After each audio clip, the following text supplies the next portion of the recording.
Imagine you are standing on the shore of a vast, dark ocean. You have a small boat, a single oar, and a compass that points toward a destination you once dreamed of reaching. But instead of rowing, you've spent years watching the horizon, waiting for the wind to change, waiting for the tide to be perfect, waiting for someone else to come along and tell you it's safe to leave the harbor. Meanwhile, your boat is slowly filling with water. You aren't sinking because of a storm, you're sinking because you're standing perfectly still. Most of us live our lives this way.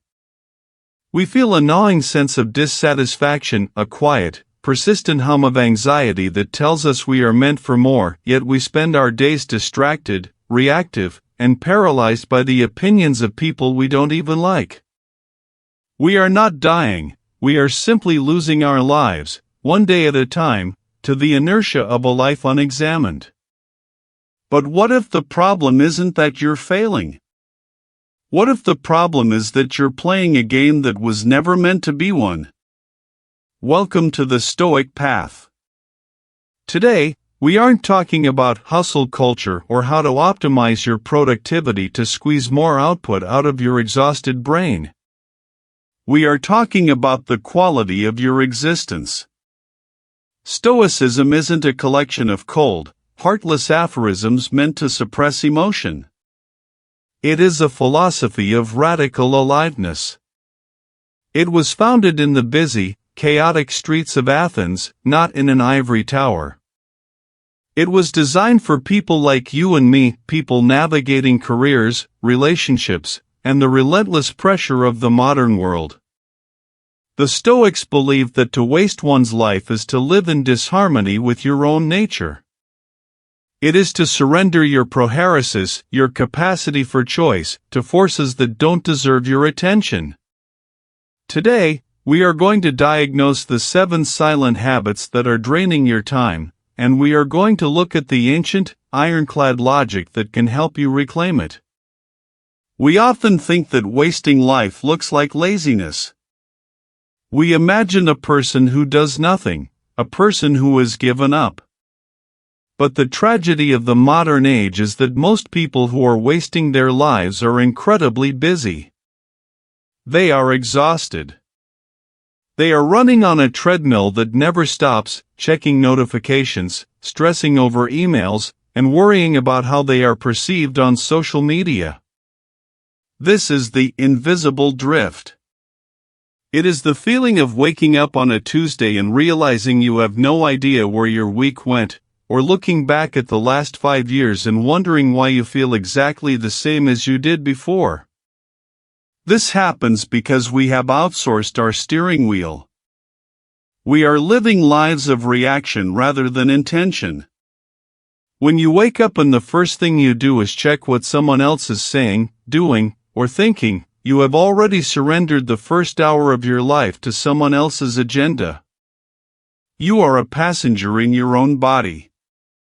The pain you feel, that sharp, hollow ache of "is this it?" is actually your own soul signaling that your inner compass has been ignored for too long. Why do we do this? Why do we choose the path of least resistance even when it makes us miserable? It is because we have been conditioned to believe that life is something that happens to us. We are taught that if we get the right degree, the right promotion, the right partner, or the right amount of approval, we will finally be finished. We treat life like a project with an end date. But the Stoics, specifically thinkers like Epictetus, argued that we suffer because we confuse what is up to us with what is not. We spend our limited, finite energy trying to control the economy, the opinions of our peers, the climate, and the past. We treat these things as if they are the primary goods of life. When you attach your happiness to things outside your control, you are essentially gambling with your own peace of mind. You are handing the keys to your happiness to luck, to other people's moods, and to fortune. And since those things are inherently volatile, your life becomes a roller coaster of anxiety and relief, never settling into the steady, quiet confidence of a person who owns their own mind. Let's diagnose the 7 signs that you are drifting. As we go through these, try not to look for reasons to defend your current habits. Look for the truth. First, you are living for the approval of others. Marcus Aurelius once noted that it is strange how we love ourselves more than others, yet we care more about their opinions than our own. When you change your career to impress your parents, or you post on social media to seek validation from strangers, you are essentially saying that your value is determined by the marketplace of opinion. You are playing a character in someone else's play. Second, you are waiting for the right time. Epictetus famously asked, "How long are you going to wait before you demand the best for yourself?" We tell ourselves we'll start the project when we have more money, or we'll change our character when life is less stressful. This is a lie. The right time is a ghost. The only time you have is this breath, this moment. Third, you are consumed by things outside your control. If you spend your morning raging at the news or worrying about a colleague's bad attitude, you are wasting your ruling faculty. You are spending your finite mental energy on a sphere where you have zero power, while neglecting the one place where you are a king, your own judgments. Fourth, you are avoiding discomfort. We live in a world designed to keep us comfortable. But the Stoics knew that comfort is the enemy of growth. If you never have a difficult conversation, never challenge your own biases, and never push your physical or mental limits, you are atrophying. A life without friction is a life without virtue. Fifth, you are living on autopilot. This is the lack of prosoc, or constant attention. If your days are a blur of mindless scrolling and unconscious habits, you are not living, you are being carried. Sixth, you are attached to outcomes. You feel like a failure if the project doesn't yield the result you wanted. But you cannot control the outcome, you can only control the process. When you tie your self-worth to the result, you become a slave to fortune. Finally, you are ignoring your character. We focus on status, wealth, and pleasure. But the Stoics argued that the only true good is virtue, wisdom, justice, courage, and temperance. If you have all the money in the world but you are still reactive, fearful, and unkind, you have failed. You are leaving the world exactly as you found it. How do we fix this? It doesn't happen overnight, but it happens the moment you decide that your character is more important than your comfort. Start with the dichotomy of control. Every morning, take 5 minutes to identify what is within your power and what is not. Write it down. If it is not in your power, label it as indifferent. Stop negotiating with it. Stop worrying about it. Focus your entire day only on the things you can influence, your actions, your words, and your judgments. Practice voluntary discomfort. Take a cold shower. Skip a meal. Do the task you've been dreading for 3 days. By introducing small, controlled amounts of friction into your life, you realize that you are stronger than your impulses.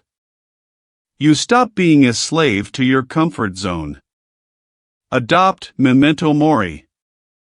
Remember that you will die. This isn't morbid, it's the most life-affirming realization you can have. If you knew today was your last, would you spend it arguing with a stranger on the internet? Would you spend it hiding your true self to please someone you don't even respect? Probably not. Use the reality of your mortality to prune away the trivial. Finally, practice prosoc. Become an observer of your own mind. When you feel anger, catch it. When you feel the urge to seek validation, pause and ask, why do I need this person's opinion to feel whole? What does life look like when you stop wasting it? It doesn't mean you stop having problems. The world is still chaotic, and obstacles will still arise. But you stop being the victim of those problems. When things go wrong, you don't panic, you look at the situation and ask, what is the virtuous response here? You find a quiet, internal peace that the world cannot take away. You stop looking for happiness as a destination and start finding contentment in the process of living well. You become a person of substance. When you speak, your words carry weight because they are rooted in your own convictions, not in the shifting sands of public opinion. You stop being a leaf blowing in the wind and start being the tree, rooted deep in the earth, weathering the storms because you know who you are and why you are here. The Stoic does not view these signs of wasting time as reasons to beat yourself up. Shame is not a productive emotion, it is just another way to waste time. View these signs as a diagnostic tool, a mirror. You are not defined by the years you have spent in the drift. You are defined by the decision you make in this next hour. You can stop playing the character. You can stop waiting for the perfect conditions. You can start, right now, to build a life of character, of purpose, and of presence. I want to leave you with a final question. If you were to look at your life through the eyes of someone you deeply admire, what is the one thing they would tell you to stop doing today? Don't just think about it. Write it down. Then, take the first step to remove it from your life. If this message resonated with you, consider subscribing and joining us on this path. We are building a community of people who are tired of the noise and ready for the work. The time you have is limited. Make sure you are the one spending it.